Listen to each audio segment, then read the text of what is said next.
ಇವತ್ತಿನ ಐ ಮೇಕಪ್ಗೆ Swiss Beauty ಅವ್ರದ್ದು ಅಲ್ಟಿಮೇಟ್ ಶ್ಯಾಡೋ ಪ್ಯಾಲೆಟ್ ನಂಬರ್ 5ನ ಯೂಸ್ ಮಾಡ್ತಾ ಇದ್ದೀನಿ.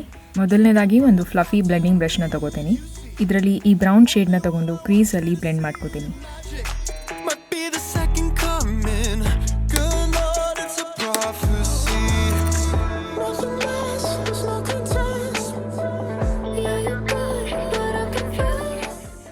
ನೆಕ್ಸ್ಟ್ ವಾಟರ್ ಲೈನ್ಗೆ ಕಾಜಲ್ ಹಾಕೋತೀನಿ. ಇನ್ನರ್ ಕಾರ್ನರ್ ಮತ್ತು ಔಟರ್ ಕಾರ್ನರಲ್ಲಿ ವಿಂಗ್ ಮಾಡ್ಕೊಳ್ಳೋಕ್ಕೆ ಈ ಚಿಕ್ಕ ಪ್ರೆಸಿಷನ್ ಬ್ರಷ್ನ ಯೂಸ್ ಮಾಡ್ತಾ ಇದ್ದೀನಿ. ಯಾವುದಾದ್ರೂ ಫ್ಲಾಟ್ ಬ್ರಷ್ ಇದ್ದರೆ ಆಗುತ್ತೆ. ಐಲೈನರ್ ಬ್ರಷ್ ಇರ್ಬೋದು, ಲಿಪ್ ಬ್ರಷ್ ಇರ್ಬೋದು. ಕಾಜಲ್ನ ಈ ಬ್ರಷಲ್ಲಿ ತೊಗೋತಾ ಇದ್ದೀನಿ. ಕಾಜಲ್ ಬದಲು ಜೆಲ್ ಐಲೈನರ್ ಕೂಡ ಯೂಸ್ ಮಾಡ್ಬೋದು. ಮೊದಲು ಇನ್ನರ್ ಕಾರ್ನರಲ್ಲಿ ಹಾಕೋತಾ ಇದ್ದೀನಿ. ಸ್ವಲ್ಪ ಅಪ್ಪರ್ ಲ್ಯಾಶಿಂದ ಶುರು ಮಾಡ್ತೀನಿ. ಈ ಐ ಲುಕ್ನ ಮೇನ್ ಫೋಕಸ್ ಲೋವರ್ ಲ್ಯಾಶ್ ಆಗಿರಬೇಕು. ಸೊ ಅಪ್ಪರ್ ಲ್ಯಾಶಲ್ಲಿ ಏನೂ ಹಾಕೊಳ್ಳೋಕೆ ಹೋಗಲ್ಲ. ಈ ವಿಂಗ್ದು ಮೇಲ್ಗಡೆ ಎಡ್ಜ್ ಶಾರ್ಪ್ ಆಗಿದ್ದು ಕೆಳಗಡೆ ಎಡ್ಜ್ ಮಾತ್ರ ಬ್ಲೆಂಡ್ ಆಗಿರಬೇಕು. ಹಾಗೆ ಔಟರ್ ಕಾರ್ನರಲ್ಲೂ ವಿಂಗ್ ಮಾಡ್ಕೋತೀನಿ. ಅಗೈನ್ ಇಲ್ಲೂ ವಿಂಗ್ದು ಮೇಲ್ಗಡೆ ಎಡ್ಜ್ ಶಾರ್ಪ್ ಆಗಿರಬೇಕು, ಕೆಳಗಡೆ ಎಡ್ಜ್ ಬ್ಲೆಂಡ್ ಆಗಿರಬೇಕು. ಸ್ಮೋಕಿ ಐ ಹೇಗೆ ಮಾಡ್ಕೋತೀವೋ ಅದ್ರ ಉಲ್ಟಾ ಈ ಐ ಲುಕ್. ಅದಕ್ಕೆ ಇದನ್ನು ರಿವರ್ಸ್ ಸ್ಮೋಕಿ ಐ ಅಂತ ಕರೀತಾರೆ. ವಿಂಗ್ ಶಾರ್ಪ್ ಮಾಡ್ಕೊಳ್ಳೋಕ್ಕೆ ಈ ಥರ ಬೆರಳಲ್ಲಿ ಅಥವಾ ನೇಲ್ಸಲ್ಲಿ ಈ ಥರ ಎಳೆದು ಶಾರ್ಪ್ ಮಾಡ್ಕೋತೀನಿ. ಇಲ್ಲೂ ಅಷ್ಟೇ ಚೂರು ಅಪ್ಪರ್ ಲ್ಯಾಶಸ್ಗೆ ಕನೆಕ್ಟ್ ಮಾಡ್ಕೋತೀನಿ. ಜಾಸ್ತಿ ಮಾಡಿಕೊಂಡ್ರೆ ನಾರ್ಮಲ್ ಅಪ್ಪರ್ ಲ್ಯಾಶಲ್ಲಿ ಹಾಕೊಳ್ಳೋ ವಿಂಗ್ ಲೈನರ್ ಆಗೋಗುತ್ತೆ. ಈ ಪ್ರೆಸಿಷನ್ ಬ್ರಷಲ್ಲಿ ಲೈಟಾಗಿ ಕೆಳಗಡೆ ಎಡ್ಜ್ನ ಸಾಫ್ಟ್ ಮಾಡ್ಕೋತೀನಿ.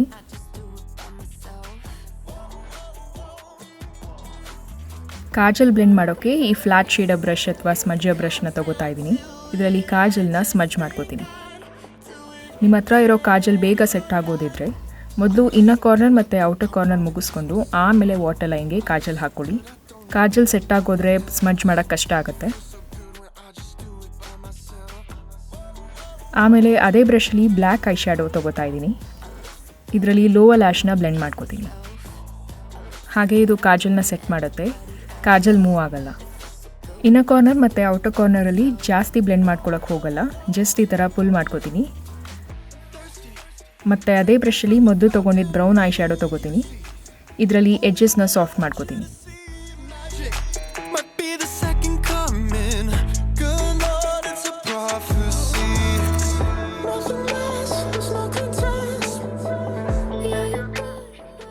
ಕೊನೆಯದಾಗಿ ವಿಂಗ್ನ ಇನ್ನೂ ಸ್ವಲ್ಪ ಶಾರ್ಪ್ ಮಾಡ್ಕೊಳ್ಳೋಕ್ಕೆ precision ಬ್ರಷಲ್ಲಿ black I shadow ತೊಗೋತೀನಿ.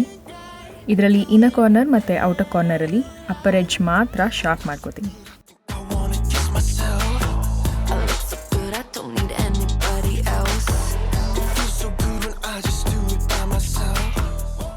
Day look ಆದರೆ ಇಷ್ಟೇ ಸಾಕಾಗುತ್ತೆ. ನೈಟ್ ಲುಕ್ ಆದರೆ ಸ್ವಲ್ಪ ಗ್ಲಿಟರ್ನ ಆ್ಯಡ್ ಮಾಡ್ಬೋದು. ಬ್ಲೆಂಡಿಂಗ್ ಬ್ರಷಲ್ಲಿ ಈ ಸಿಲ್ವರ್ ಗ್ಲಿಟರ್ನ ತಗೋತಾ ಇದ್ದೀನಿ. ತುಂಬ ಕಮ್ಮಿ ಗ್ಲಿಟರ್ನ ಲಿಡ್ ಮೇಲೆ ಹಾಕೋತೀನಿ. ಆಗಲೇ ಹೇಳ್ದಂಗೆ ಫೋಕಸ್ ಕಂಪ್ಲೀಟಾಗಿ ಲೋವರ್ ಲ್ಯಾಶಲ್ಲಿ ಇರಬೇಕು. ಸೊ ಅಪ್ಪರ್ ಲ್ಯಾಶ್ ಸ್ವಲ್ಪ ಮ್ಯೂಟೆಡ್ ಆಗಿದ್ದಷ್ಟು ಒಳ್ಳೆಯದು. ಆಮೇಲೆ ಐ ಲ್ಯಾಶ್ ಕರ್ಲ್ ಮಾಡಿಕೊಂಡು ಮಸ್ಕಾರ ಹಾಕೋತೀನಿ.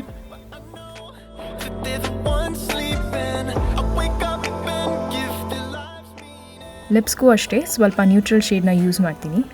ಟೈಸಿ ಕಾಸ್ಮೆಟಿಕ್ಸ್ ಅವ್ರದ್ದು ಈ ಲಿಪ್ ಗ್ಲಾಸ್ನ ಯೂಸ್ ಮಾಡ್ತಾ ಇದ್ದೀನಿ.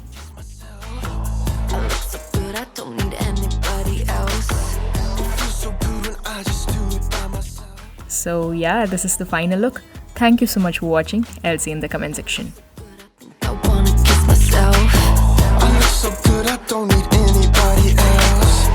What's the doing? I just do it by myself.